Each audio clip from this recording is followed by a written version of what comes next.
Sekarang kita sambung pada topik seterusnya. Topik 10.2. Persediaan menyambut pemasyuran kemerdekaan negara. Demi memastikan persediaan dan persiapan sambutan Hari Kemerdekaan Negara dapat berjalan dengan lancar, dua jawatankuasa telah ditubuhkan, iaitu Jawatankuasa Persediaan Fizikal dan Jawatankuasa Sambutan yang mempunyai peranan dan tugas masing-masing. Namun begitu, sambutan dan persediaan lebih tertumpu di Padang Kelab Selangor dan Stadium Merdeka sebagai tempat dan destinasi sambutan secara besar-besaran.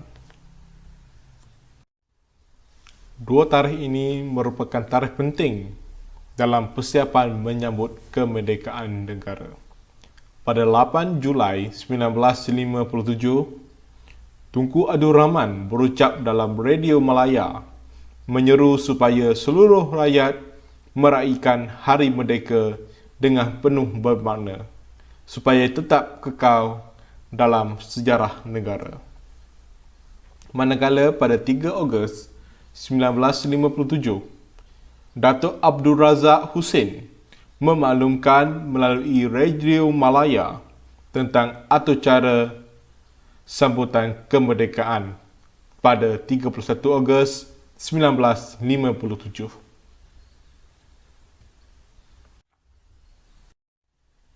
Sekarang kita fokus pada jawatankuasa persediaan fizikal. Sebagai sebuah negara yang merdeka, identiti amat penting dalam memastikan kemerdekaan negara terus dipertahankan. Fungsi utama jawatankuasa persediaan fizikal adalah untuk menonjolkan identiti negara supaya rakyat bangga akan negara sendiri. Antara prasarana fizikal yang dibina iaitu Istana Negara yang merupakan kediaman rasmi kepada Yang di-Pertuan Agong dan juga stadium sebagai destinasi sambutan kemerdekaan. Gambar ini menunjukkan majlis peletakan batu asas Stadium Merdeka oleh Tunku Abdul Rahman pada 25 September 1956. Tunku Abdul Rahman telah mencadangkan supaya sebuah lagu rasmi kebangsaan dicipta dan diperdengarkan semasa upacara pengisytiharan kemerdekaan pada 31 Ogos 1957.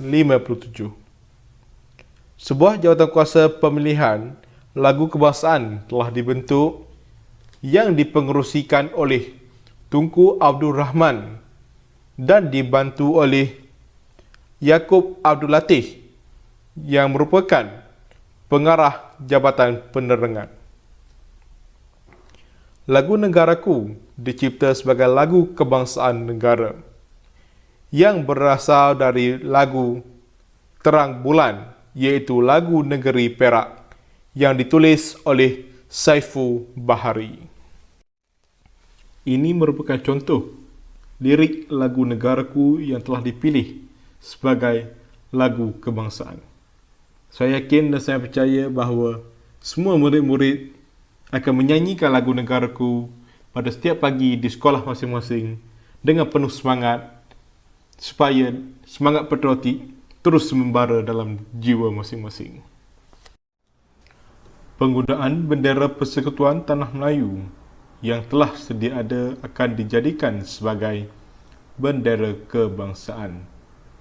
Bendera ini direka oleh Muhammad bin Hamzah yang merupakan kaki tangan Jabatan Kerja Raya Negeri Johor.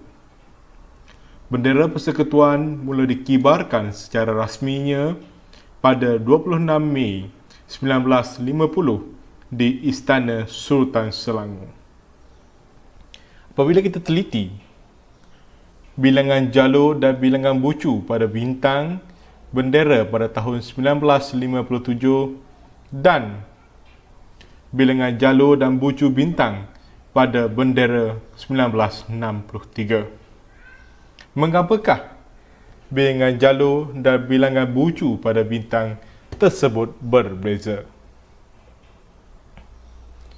Bilangan bucu bintang dan jalur pada bendera Tanah Melayu pada tahun 1957 adalah 11 jalur dan 11 bucu bintang.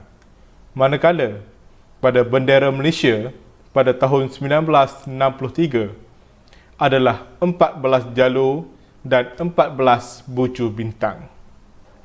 Keadaan ini membawa maksud pada 1957 Tanah Melayu hanya mempunyai 11 buah negeri, manakala pada tahun 1963 Malaysia mempunyai 13 buah negeri dan 1 kerajaan persekutuan.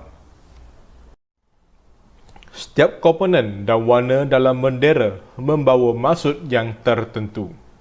Bagi warna biru tua, melambangkan perpaduan rakyat.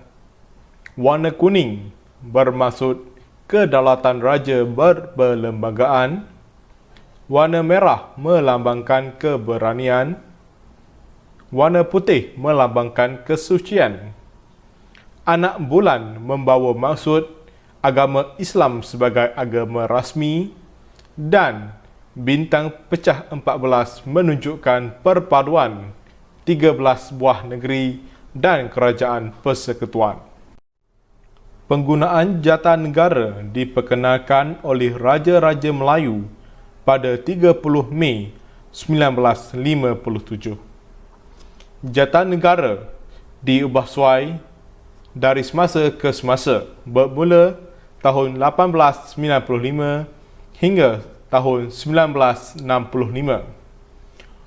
Aspek warna dan reka bentuk diubah suai dari semasa ke semasa mengikut keperluan dan kesesuaian. Berikut merupakan fungsi-fungsi setiap komponen pada jata negara. Sila teliti dengan betul. Pada tahun 1958, Kementerian Pertanian telah meninjau pendapat rakyat untuk memilih bunga yang sesuai untuk dijadikan sebagai bunga kebangsaan. Beberapa jenis bunga telah disenaraikan untuk dipilih sebagai bunga kebangsaan. Tunku Abdul Rahman telah memilih bunga raya sebagai bunga kebangsaan. Sekarang kita fokus kepada jawatankuasa sambutan.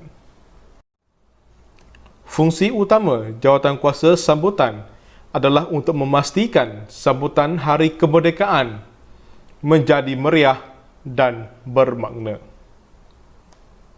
Bangunan di sekitar bandar, jalan raya dan padang kelab Selangor dihiasi lampu supaya kelihatan ceria dan meriah pada setiap waktu.